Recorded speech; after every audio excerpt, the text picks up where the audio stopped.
Olá, eu sou a Ana Venturini. Eu sou o Felipe de Paula. E eu sou o Pedro Ancel. E este é o 5º episódio da 3ª temporada do Revoar, o podcast do Loud, o Centro de Análise da Liberdade e do Autoritarismo. Nessa temporada, o assunto é vigilância e vigilantismo. E no episódio de hoje, a gente vai falar sobre vigilância estatal. Nossos entrevistados são o José Rafael Carpentieri, advogado e pesquisador na área de inteligência estatal, e o Paulo Renan, integrante da ONG Aquautune Lab e cyberativista que participou da elaboração do Marco Civil da Internet.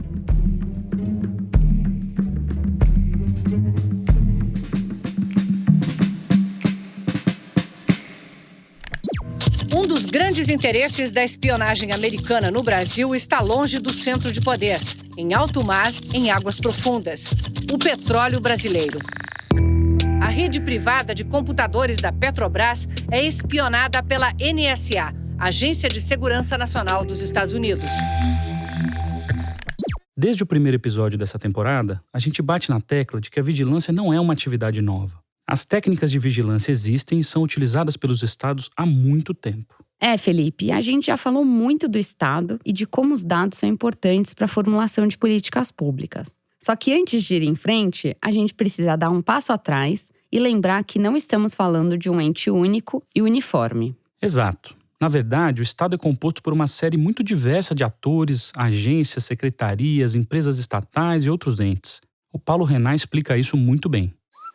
O Estado não é uma coisa única, né? O Estado não é um bloco, o Estado é um mosaico.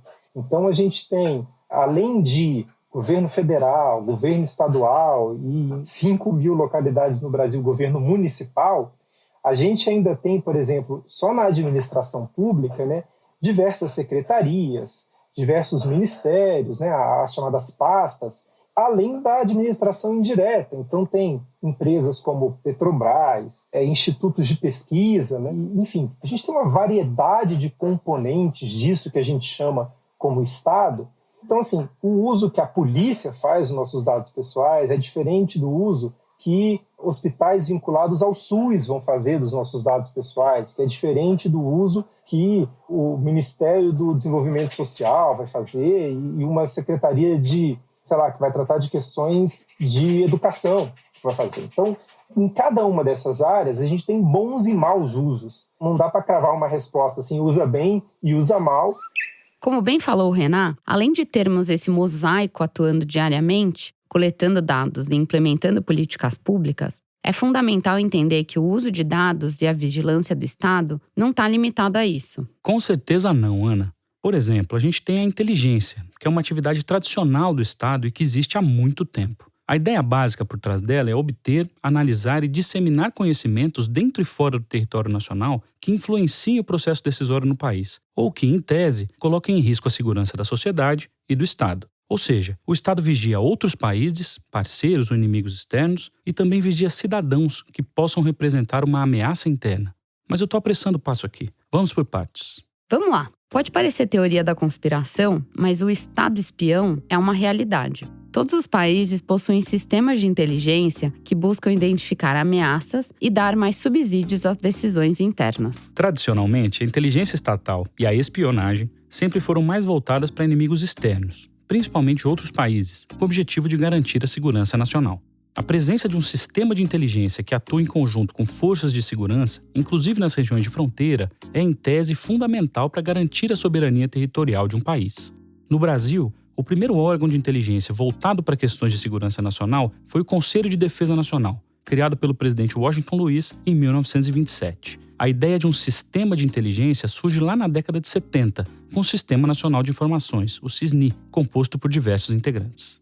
Nos Estados Unidos, a Agência Central de Inteligência, mais conhecida como CIA, foi criada em 1947 por ex-membros do OSS, o Escritório de Serviços Estratégicos, que era responsável por realizar ações encobertas, assassinatos de nazistas e sabotagem de pontes durante a Segunda Guerra Mundial. Outros estados também têm suas agências e sistemas de inteligência. E debates sobre espionagem entre estados, embora pareçam sair de filmes antigos, são na verdade recorrentes e geram questionamentos até hoje.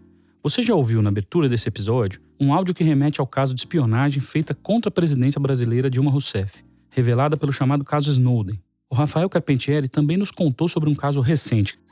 Bom, os Estados Unidos, eles coletam os dados da população, dos países que são inimigos deles, declarados, mas também de países aliados. Então, foi concluído essa semana um inquérito na Alemanha, onde se comprovou durante a presidência do Barack Obama o monitoramento de membros do alto escalão do governo alemão, inclusive da chanceler da Angela Merkel. Só que, além de espionar países, estados também espionam a sua própria população. Parece estranho, mas isso está ligado à ideia de que também existem inimigos internos que precisam ser combatidos. O Rafael contou pra gente que a ideia de inimigo interno está ligada ao conceito de inimigo desenvolvido pelo jurista alemão Carl Schmitt, considerado um dos principais autores do pensamento autoritário e reacionário do século XX. De modo bem simplificado, a gente pode dizer que o Schmitt via a política numa perspectiva parecida com a guerra. Funcionava mais ou menos assim: a pessoa que governa é aquela que pode derrotar seus rivais. Desse modo, os conceitos de amigo e inimigo seriam, para ele, inerentes à própria política. Para Schmitt, a força motriz do Estado depende, em alguma medida, de um inimigo, de um estranho, de um outro que o confronte de forma real ou potencial. Um inimigo político para chamar de seu. Ana, e é nessa linha que o Estado, sob o argumento de estabilizar a ordem e de manter a paz, acaba elegendo inimigos, sejam eles reais ou fictícios, vigiando, controlando e punindo, de maneira legítima e ilegítima, aqueles que alegadamente o ameaçam. O Rafael complementa essa ideia. Se você pega, por exemplo, o que aconteceu no Brasil de não punir o general Pazuello, essa decisão é completamente coerente com a doutrina das Forças Armadas, porque eles viram a população na rua. Então, para eles, é o inimigo. E é interessante que, do ponto de vista do Carl Schmitt, a nação ela se funda perante um inimigo existencial. Então, esse pessoal ele acredita que eles que são os brasileiros, os outros não são os inimigos que estão dentro do país. E isso vale aqui no Brasil e também no mundo, tanto no passado quanto no presente. E essa ideia de que existem inimigos em uma guerra interna contra as autoridades também recebe um outro nome: guerra insurrecional. O Rafael explicou pra gente como as ideias da teoria da guerra insurrecional, desenvolvidas por estudiosos franceses durante a Guerra da Argélia, influenciaram os militares brasileiros e a doutrina da segurança nacional. Escuta só. Bom, a atividade de inteligência é um elemento essencial principalmente para a defesa externa. Agora, a gente tem um modelo de defesa que é um modelo que copia a teoria da guerra insurrecional que a França desenvolveu durante a Guerra da Argélia, a Guerra de Independência da Argélia. Então, os militares que colaboraram com a ocupação nazista aqui, depois eles desenvolveram a teoria da guerra insurrecional quando teve a Guerra da Argélia, e a doutrina de segurança nacional que dá base para o Sistema Nacional de Informação, ela é uma cópia dessa doutrina da guerra insurrecional, quer dizer, a existência de um inimigo interno dentro da própria sociedade. Daí você colocar, então, todo um grupo dentro da sociedade à margem da lei. E é interessante porque o inimigo interno ele não é só um inimigo político dentro dessa perspectiva, o inimigo interno no sentido schmittiano, no sentido que Carl Schmitt fala da ameaça existencial. Então, o comunismo, para esses militares na época, era algo que ameaçava a sua própria existência, porque o comunismo aparece dentro do movimento tenentista, e você tem, em 1935, que é uma ruptura dentro das Forças Armadas. Então, no final da década de 50, o Brasil também passou a ser muito influenciado por essa ideia de combate ao inimigo interno. No nosso caso, o comunismo, que junto com muitos outros fatores desencadeou no golpe de 64 e no início da ditadura militar. Foi durante a ditadura que começou a ser aplicada a doutrina de segurança nacional, formulada pelos militares da Escola Superior de Guerra e que se transformou em lei em 1968, com a publicação do Decreto-Lei nº 314. O objetivo deles era identificar e eliminar os inimigos internos, entendidos como todas as pessoas que questionavam ou criticavam o regime militar, e assim garantir a segurança nacional. A doutrina da segurança nacional também resultou na criação do Serviço Nacional de Informações, o SNI, instituído em 1964. O general Golbery Couto e Silva, associado à Escola Superior de Guerra, foi o idealizador do órgão e nomeado pelo presidente Castelo Branco para chefiá-lo. O SNI tinha como finalidade oficial superintender e coordenar, no território nacional, todas as atividades de informação e contra-informação que interessassem a segurança nacional. Mas, na prática, ele funcionava como um órgão de espionagem e repressão da ditadura. O SNI tinha uma agência central em Brasília que recebia informações de agências regionais e de escritórios espalhados pelas capitais e cidades de todo o país. Além disso, abrigava 5 secretarias responsáveis por vigiar atividades de parlamentares, de movimentos de oposição, de escolas, de igrejas, sindicatos e vários segmentos da sociedade. E, para aqueles que eram considerados subversivos, o órgão elaborava fichas de registro. Um dos tipos de agentes que colaboravam com o SNI eram os chamados cachorros, pessoas que não eram remuneradas e que atuavam de forma voluntária. Em geral, eram funcionários públicos que obtinham cargos de confiança em troca de informações de seus colegas de trabalho. Já pensou trabalhar pensando que o seu colega pode ser um agente infiltrado? Tenso, né? O outro tipo de agente eram os secretas, agentes treinados e remunerados que se infiltravam na administração pública e no setor privado em busca de pessoas que deveriam ser neutralizadas. Os secretas eram comuns em escolas, universidades, empresas públicas e privadas, dentre outras organizações.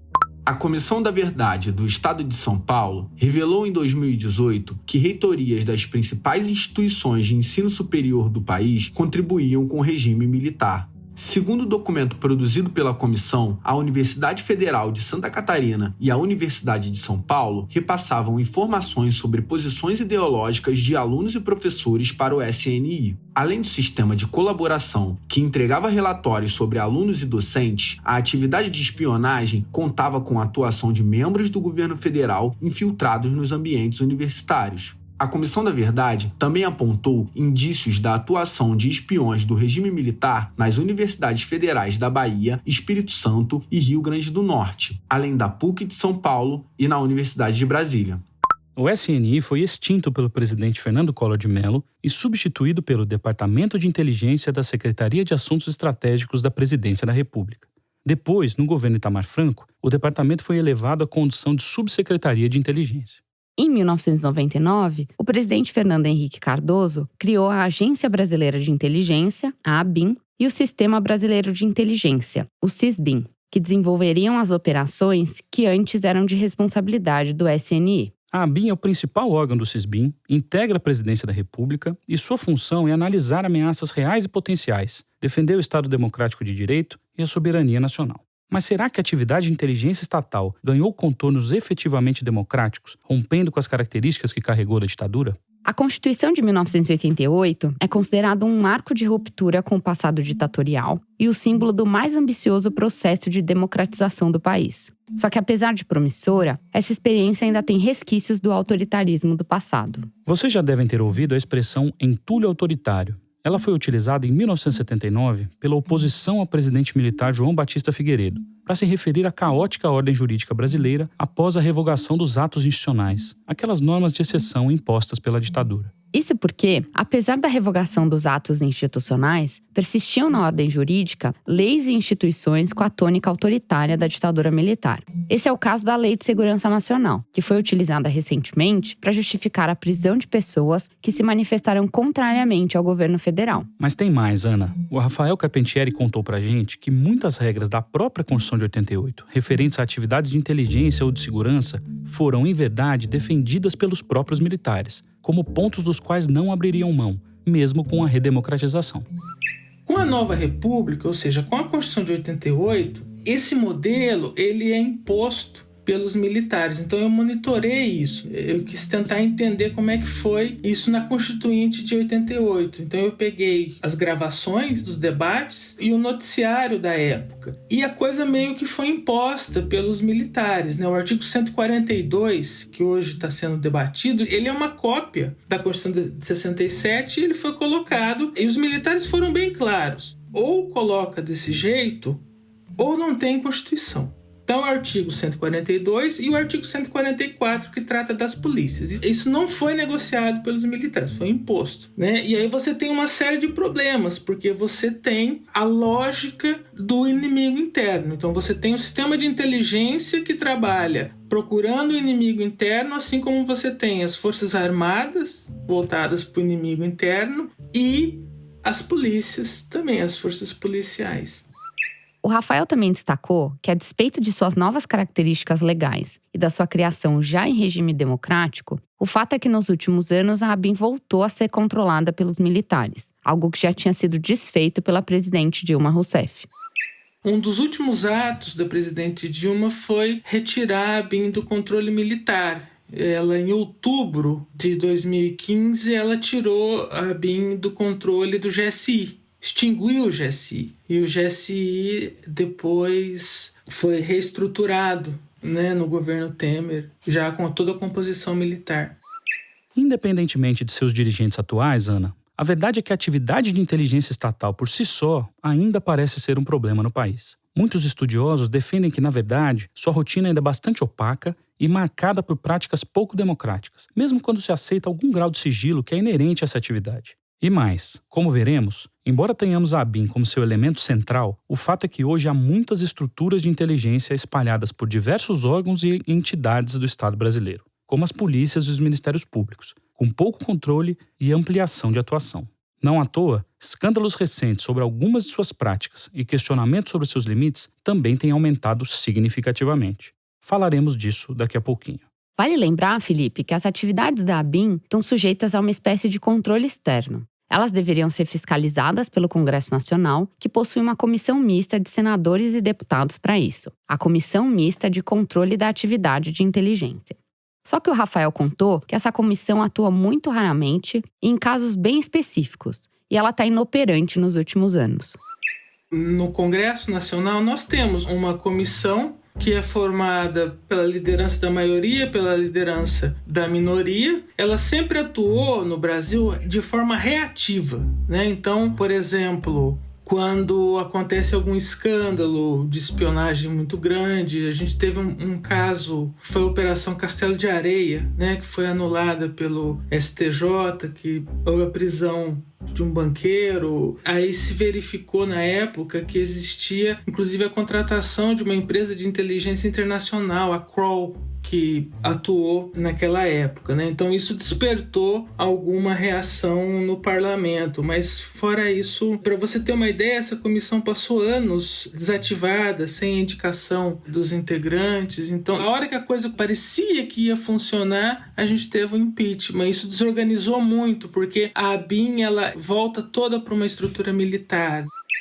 Felipe, e isso é bem sério. Porque, como a gente contou no nosso primeiro episódio, casos recentes mostram que a fiscalização e o controle desse tipo de atividade são essenciais para evitar a vigilância ilegítima e a violação de direitos. Recentemente, por exemplo, a ABIN se envolveu em um escândalo ao requisitar o compartilhamento de todo o banco de dados de 76 milhões de carteiras de motoristas custodiadas pelo Denatran, sem que fosse oferecida uma justificativa plausível para tanto.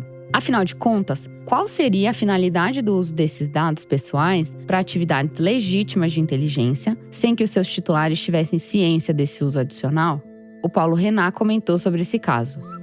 E o outro caso, né, levado ao Supremo Tribunal Federal, problemático, foi a ideia de o Denatran, né, o departamento que lida com as nossas carteiras de motorista, passar os nossos dados para a ABIN, né, a Agência Brasileira de Inteligência, ficando esses dados sobre a gestão do certo. É assim, você aceita colocar os seus dados para você poder exercer sua liberdade de locomoção por um veículo, né, automotor, e aí, de repente, esses seus dados vão parar no serviço de inteligência brasileira. É aquela ideia de, olha, eu vou guardar todos esses dados aqui nessa grande caixa aqui, a hora que eu precisar eu entro aqui e observo. E isso gera um custo adicional para o CERP, que teria que fazer todo o cuidado para esses dados não serem utilizados por outra pessoa, e mesmo essa pessoa, né, que seria a destinatária legítima, né, entre aspas, para essa finalidade que é a ABIN, eu acho que extrapola, né, em muito a finalidade e mesmo a razoabilidade para esse tipo de dados. Outro caso recente que chamou a atenção sobre os limites das atividades de inteligência foi a ação direta de inconstitucionalidade 6529, proposta pela Rede Sustentabilidade e pelo PSB perante o Supremo Tribunal Federal. Questionaram o que parecia ser um poder legal da ABIN de requisitar compulsoriamente informações sensíveis e dados sigilosos, como sigilo fiscal, relatórios do COAF e sigilos telefônicos, por exemplo. Ao final, o STF decidiu que somente podem ser fornecidos dados e conhecimentos específicos à ABIN quando for comprovado o interesse público da medida, afastando qualquer possibilidade desses dados atenderem a interesses pessoais ou privados. Também exigiu a instauração de procedimentos formais e a existência de sistemas de segurança e registros de acesso, inclusive para efeitos de responsabilização, em caso de eventuais omissões, desvios ou abusos, ou seja, maior controle sobre a atividade. Mas como já adiantamos, Felipe, também precisamos considerar que a atividade de inteligência não é exclusividade da ABIN. Ela também está presente em outras instituições estatais existentes no país. Vale lembrar que temos órgãos de inteligência nas polícias, no Ministério Público, no Ministério da Justiça e em muitos outros.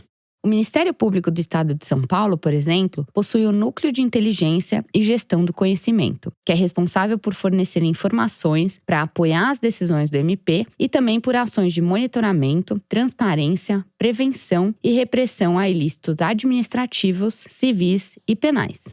A atuação do órgão é feita por meio da articulação de colaboradores, análise de dados, big data, inteligência artificial e aprendizado de máquina, o machine learning. E lembra que a gente falou que na ditadura os agentes do SNI se infiltravam em órgãos públicos e privados, nas escolas, nos sindicatos? Então, isso acontece até hoje. E não só com a ABIN, mas também com as polícias. O Rafael deu mais detalhes sobre isso. Houve um movimento.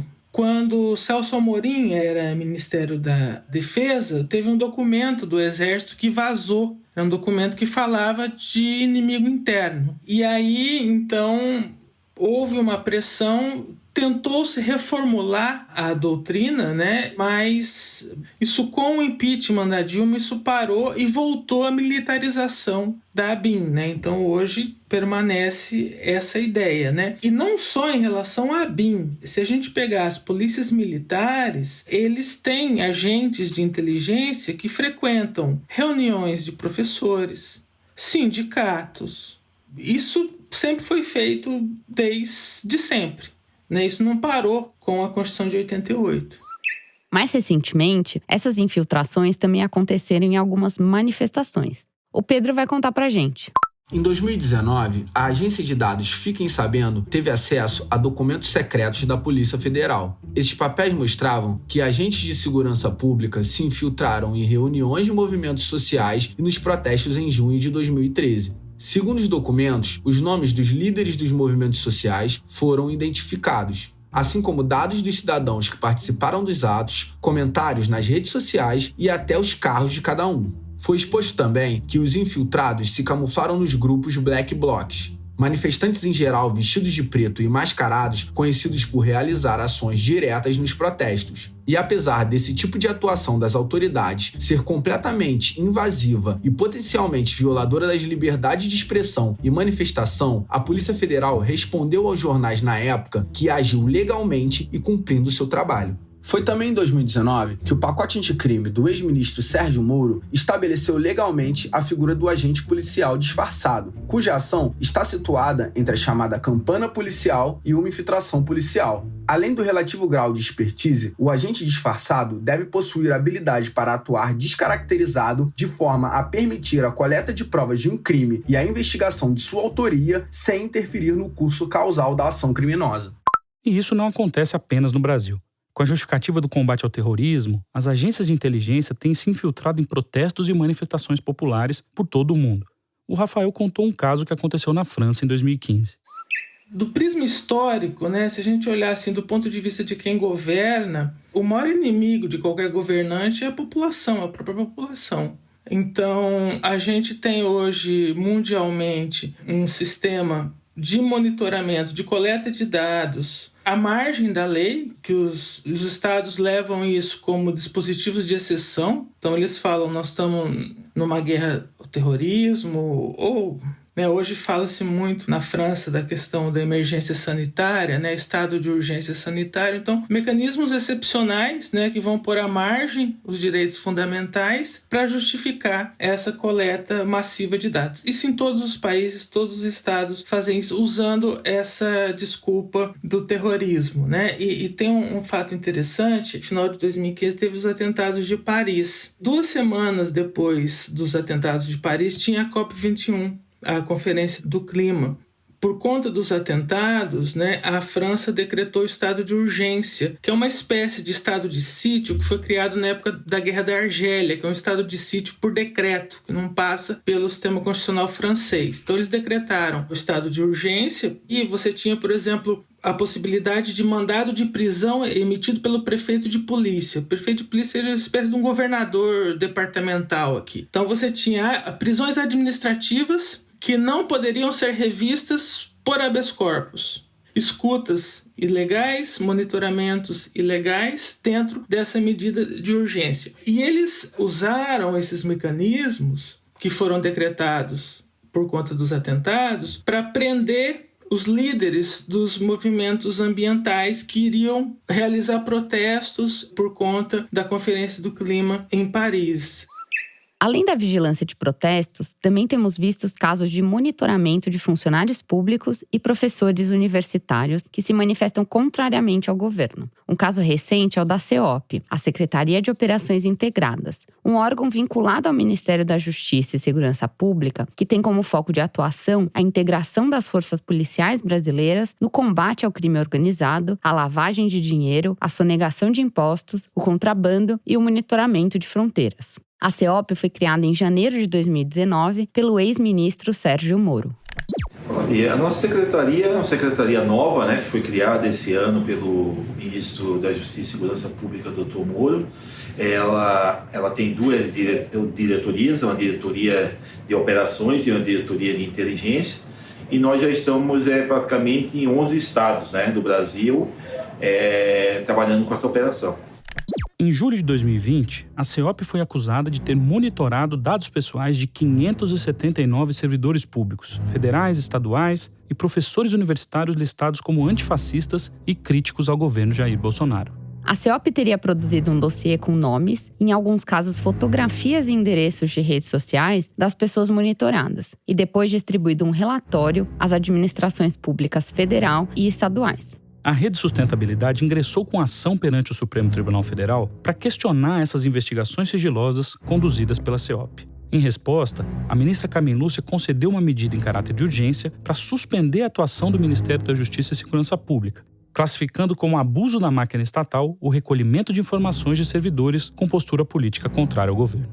Só que, Felipe, essa atividade não faz parte da competência legal da CEOP. E apesar da decisão da Carmen Lúcia proibindo a elaboração de dossiês sobre pessoas críticas e opositoras ao governo, as autoridades estatais não deixaram de aplicar tecnologias de segurança que são tidas como verdadeiras ameaças à liberdade, à privacidade e outros direitos garantidos pela Constituição de 88 e por tratados internacionais ratificados pelo Brasil. No início de 2021, a imprensa revelou que o governo federal e o Ministério da Justiça pretendiam adquirir o chamado Pegasus, um aparelho espião desenvolvido por uma empresa israelense. A notícia desencadeou uma crise no governo, já que a compra não teria contado com a participação do Gabinete de Segurança Nacional e nem da ABIN. Descoberto em 2016, o Pegasus é um spyware, uma tecnologia de espionagem que é vendida para supostamente coibir a ação de criminosos e de terroristas. Só que nos últimos anos, governos de países como México, Índia e Arábia Saudita foram pegos utilizando a tecnologia para invadir celulares e monitorar conversas de opositores políticos. O Paulo Renan falou um pouco sobre os riscos ligados à utilização do Pegasus.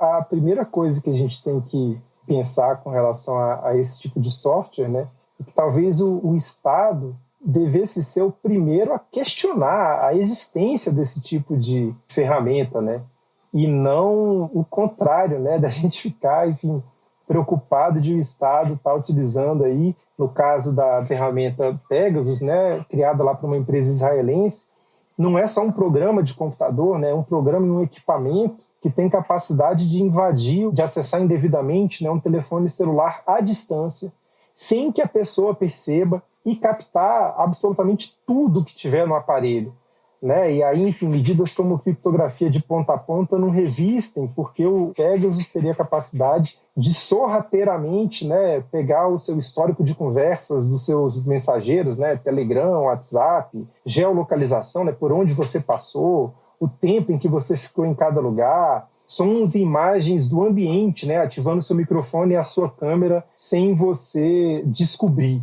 E a ideia, assim, ele não pega na transmissão dos dados entre os sistemas. Se a pessoa pode ler o que está na tela, esse programa também poderia ler.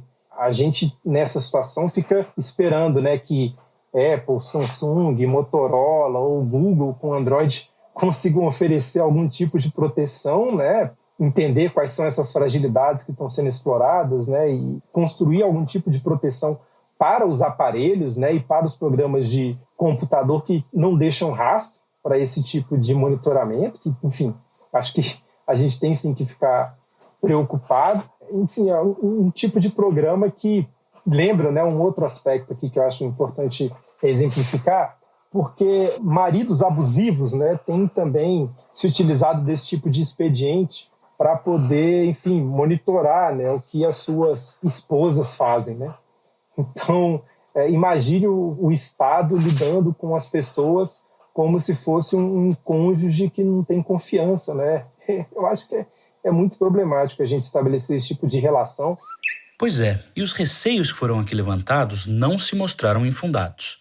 Em 18 de julho, um consórcio internacional de jornalistas independentes denunciou justamente o uso do software para hackear smartphones de ativistas, líderes sindicais, jornalistas, advogados e organizações que se opõem a governos autoritários. O vazamento contempla uma lista de mais de 50 mil números de telefone, que foram identificados como de interesse pelos contratantes do Pegasus. Entre os possíveis alvos de vigilância constam também o presidente francês e outros 13 chefes de Estado. Ainda não foram divulgadas informações sobre os clientes da tecnologia, mas as investigações jornalísticas já apontam para ao menos 10 governos suspeitos de utilizá-la. E Felipe, o Pegasus não é a primeira tecnologia de vigilância adquirida no Brasil que gera controvérsias. Outra ferramenta utilizada no país é o Guardião, um sistema de interceptação telefônica e de dados da empresa nacional Digitro. Bem lembrado. Em 2007, por conta dos Jogos Pan-Americanos, a Secretaria de Estado de Segurança do Rio de Janeiro adquiriu o sistema de interceptação telefônica Guardião. Esse sistema permitia o desvio e o acesso a todos os dados que são gerados por voz a partir de um terminal telefônico. É o que corriqueiramente se chama de escuta telefônica. Depois do PAN, o sistema foi adquirido por diversas superintendências da Polícia Federal e pelo Ministério Público de alguns estados para ser utilizado principalmente em operações de combate à corrupção. O Rafael também falou como o uso desse tipo de ferramenta anda cada vez mais popular e sobre como elas podem afetar a liberdade de ser quem somos e de nos expressar sem medo de represálias. Esses equipamentos, eles são adquiridos corriqueiramente. Tem várias versões, tem alguns que são fabricados no Brasil, inclusive, e são feitos com processos de dispensa de licitação. Então, é difícil de você controlar isso, né, no âmbito do Tribunal de Contas, por exemplo. Mas o controle, né, em tese, ele deve ser feito pelo Poder Legislativo, só que isso nunca foi feito no Brasil, né? E o risco, bom, aparentemente, né, é o risco político, de perseguição política, né? Existem outras implicações também em relação aos direitos fundamentais. Por exemplo, a privacidade é uma coisa essencial para a gente construir a nossa própria personalidade. Se você sabe que você está sendo vigiado o tempo todo, você não vai poder ser você, ser quem você é ou quem você quer ser. Então, essa é a essência da privacidade. Quando você não tem privacidade, né, você não tem um direito fundamental. Então, isso afeta o exercício da liberdade da pessoa. Esse é o risco de existir um monitoramento por si só. Mas, Ana, agora fica a pergunta. O que pode ser feito para coibir o uso indevido ou fora dos limites legais de tecnologias de vigilância como essas? O Paulo Renan destacou que para que a produção de dados pessoais seja efetiva, nós precisamos de regras, de sistemas e de uma cultura. A Lei Geral de Proteção de Dados já representou um avanço nesse tema, porque ela traz os mecanismos e as regras. O próximo passo é criar uma cultura de proteção de dados pessoais e torná-la cada vez mais robusta. É importante primeiro a gente entender que a LGPD, né, vai além do Marco Civil e ela não trata só da internet nem trata só de dados digitais. Quando a gente fala em proteção de dados, a gente não fala só do que as redes sociais, os sites, o WhatsApp usam das pessoas, né, o Waze, Uber, etc. Mas a gente está falando também de cartão de crédito, telefônica, redes de postos de gasolina, de farmácias, empresas de seguro de saúde, seguros de maneira geral, que podem traçar um perfil do cidadão a partir dos seus dados, né? Aí a gente tem um universo dentro do escopo de uma proteção de dados pessoais. Eu acho que, de maneira geral, para o setor privado, a gente tem sim uma vitória justamente naquela ideia de um tripé, de que para a proteção de dados ser eficiente, a gente precisa de regras, de mecanismos, de sistemas e de uma cultura. Eu acho que a gente não tem uma cultura e a gente não tinha mecanismos e a lei veio para dar ignição a esse processo. Acho que muitas empresas estão bastante preocupadas em construir seus mecanismos, construir os seus sistemas. Eles já estão prontos? Tenho certeza que não. Eles já estão funcionando plenamente, apostaria aí muitos bitcoins que não. Mas a nossa cultura está mudando. Então as pessoas, olhando para a internet, quando tem uma novidade sobre o Facebook, uma novidade sobre qualquer serviço, mais famoso ou menos famoso, as pessoas trazem essa preocupação no senso comum. Ainda que sem dominar as definições legais, as pessoas já começam a pensar sobre isso. Acho que já fica mais fácil explicar para minha mãe por que eu perco tanto tempo estudando e lendo sobre essas coisas, por exemplo. E pensando nas atividades estatais e na coleta de dados, o Paulo contou que a LGPD também permite uma forte cobrança do Estado. E aí, olhando para o poder público, eu acho que também a gente tem um ganho ainda num plano teórico, em que a gente consegue fazer essa cobrança por parte do Estado. A própria Autoridade Nacional de Proteção de Dados levou aí quase 2 anos, desde que estava vigente o trecho da lei que já previa a sua existência em 2018, foi só no final de 2020 que ela foi organizada e só agora que ela começa a funcionar com um atraso evidente, mas é um ganho. Vai levar um tempo, claro, para essa norma poder alcançar toda a sua eficácia. O direito também, ele é dever ser, ele não é uma descrição da realidade, ele é um compromisso que a sociedade faz com ela mesma para ela ir no caminho de uma melhoria. Como eu disse, na Europa, nos Estados Unidos, esses debates estão positivados em normas já há 50 anos. O Brasil está chegando atrasado nessa questão, mas a gente vem caminhando.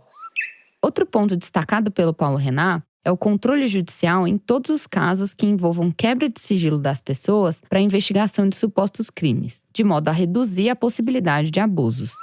Acho que qualquer técnica em que o Estado vai acessar aparelhos das pessoas, mesmo que seja para atividades de inteligência legítima, tem que contar com um controle judicial muito estrito. A gente tem essa ideia de pesos e contrapesos, não tem 10 anos, tem séculos, justamente para limitar a possibilidade de abuso. Então, se a polícia, se uma agência de inteligência tem um suspeito de um crime específico e quer saber se aquela pessoa está mesmo envolvida com aquele crime, vá até o juiz vai autorizar um mandado, e aí você desenvolva uma ferramenta, o Estado tenha uma ferramenta possível para acessar aquele dispositivo. É possível fazer grampo telefônico do ponto de vista legal? Também talvez devesse ser possível algum tipo de grampo do ponto de vista eletrônico, eu acho razoável, mas não que seja uma contratação por uma empresa privada que o agente público possa ligar e desligar essa chave sem um controle judicial, sem uma autorização prévia que permita a supervisão para saber se teve abuso ou se não teve abuso.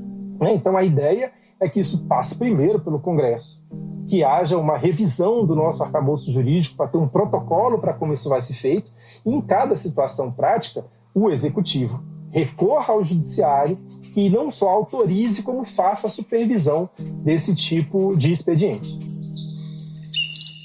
Ana, eu acho que a gente pode resumir que é preciso discutir com a transparência necessária qual o papel e quais os limites das atividades de inteligência em um regime democrático, em qualquer âmbito federativo. Como? Jogando luz a essas atividades e sabendo o que de fato pode ou não pode ser feito. Assim, a gente afasta minimamente o risco de vigilância ilegítima em prol de um detentor do poder de plantão ou ataque a grupos dissidentes que pura e simplesmente exercem sua liberdade de expressão, de manifestação e de crítica. Ou seja, Felipe, ainda temos um longo caminho pela frente.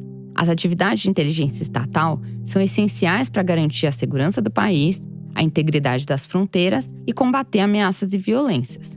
No entanto, a ideia de vigiar os próprios cidadãos, os supostos inimigos internos, muitas vezes esbarra nos direitos fundamentais garantidos pela Constituição, como a privacidade. É fundamental que as atividades de inteligência sejam alvo de maior controle, seja pelo legislativo, seja pelo judiciário, de modo a garantir que os dados pessoais sejam protegidos e usados apenas para os fins legítimos e justificáveis. A gente já está chegando ao fim desse episódio do Revoar. E assim como nas outras temporadas, a gente vai dar dicas de filmes e livros para você continuar refletindo sobre o assunto. A Luísa Plastino perguntou aos nossos convidados sobre isso. Primeiro, as dicas do Zé Rafael Carpentieri. Eu gostaria de deixar como sugestão para o pessoal que está nos acompanhando 3 obras que eu acho interessante e que tratam do nosso tema. Uma série que se chama Westworld, ela passa na HBO e ela mostra como que a informação é importante para a constituição da subjetividade. Também um documentário que ganhou o Oscar, ele se chama Citizenfour e ele conta a saga do Edward Snowden. E também as entrevistas com o Vladimir Putin, feitas pelo cineasta Oliver Stone. Há um trecho importante onde é abordada a questão do uso da inteligência na eleição norte-americana que teve como vitorioso o candidato Donald Trump. O Paulo Renato também trouxe algumas dicas. Eu vou recorrer a um clássico, né? Na verdade, aqui acho que combina perfeitamente com a nossa temática, que é aqui o George Orwell, né, o 1984, que além de um livro, né, ele gerou também alguns filmes, né? Então você tem um filme de 56, você tem um filme que foi feito também em 1984, outros filmes que são baseados nele, né? Tem um que chama Brasil, o filme, que é uma espécie de adaptação dirigida pelo Terry Gilliam, diretor bastante famoso, mas acho que antes de tudo recomendo mesmo ler o livro, 1984, tem essa edição da Companhia das Letras que, além de muito bonita, traz uma compilação de várias capas do livro, várias edições mundo afora, e alguns artigos reflexivos a partir da obra original, né, que vão, enfim, olhar do ponto de vista sociológico, jurídico, imagético e tecnológico. É um convite, assim, para reflexão sobre todos esses perigos, acho que da forma mais interessante possível. E quem for se interessando, tem uma toca do coelho aí para você se aprofundar e se divertir bastante. E a Luísa também tem dicas para dar aqui no Revoar. Bom, como hoje falamos bastante sobre inimigos internos e o papel da ditadura militar brasileira na arquitetura dos sistemas de inteligência e de policiamento do Estado, quero indicar um dos livros mais marcantes que já li sobre o tema. K, Relato de uma Busca, do jornalista e professor Bernardo Kuzinski. Como ele mesmo anuncia, tudo nesse livro é invenção, mas quase tudo aconteceu.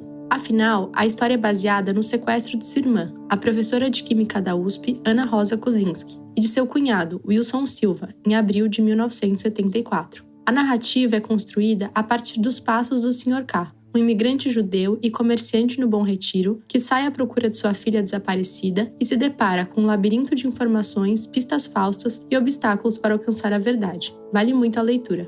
Esse foi o 5º episódio da 3ª temporada do Revoar, o seu podcast sobre liberdade e autoritarismo. Nosso papo da semana que vem será sobre vigilantismo, milícias e linchamentos. Nossos convidados serão o Bruno Paes Manso, pesquisador do Núcleo de Estudos da Violência da Universidade de São Paulo, e a Camila Assano, diretora de programas da Conectas. Você também pode acompanhar o Revoar pelo Instagram, em @revoar.podcast, e pelas redes sociais do Laut. As referências dos áudios que a gente usou nesse programa estão na página do Revoar, no site do Laut, em laut.org.br/revoar. O Revoar é uma produção da Rádio Novelo para o Laut, o Centro de Análise da Liberdade e do Autoritarismo. A coordenação é da Paula Scarpim e da Clara Helstab. A produção é da Clara Helstab e a edição é da Cláudia Holanda e da Júlia Matos. A pesquisa para esse podcast é do Pedro Ansel e da Luísa Plastino, que também participam das entrevistas. A música original é da Mari Romano e a finalização e a mixagem do programa são do João Jabassi. A coordenação digital é da Yara Crepaldi e da Bia Ribeiro, que também faz a distribuição. A Andressa Maciel cuida do design de mídias sociais desse podcast. Fiquem bem e até semana que vem. Nos vemos na próxima Revoada. Até lá!